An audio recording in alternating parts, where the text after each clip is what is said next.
दोस्तों एंड में देखना मुझे क्या निकला है। बहुत ही तगड़ा सीड जो कि है वो तुम सब कमेंट में गेस करना और लिखना, और एंड तक देखना मुझे क्या क्या निकलता है और कितनी बार निकलता है भाई।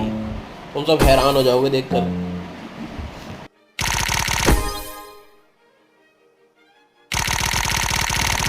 और सब्सक्राइब ज़रूर करना, सब्सक्राइब करना। और मैं कुछ टाइम बाद 2 ड्रैगन और 10 सोने का गिव अवे करने वाला हूँ दोस्तों। जल्दी सब्सक्राइब करो, लाइक करो और एंड तक जरूर देख के जाना मेरे को क्या निकला।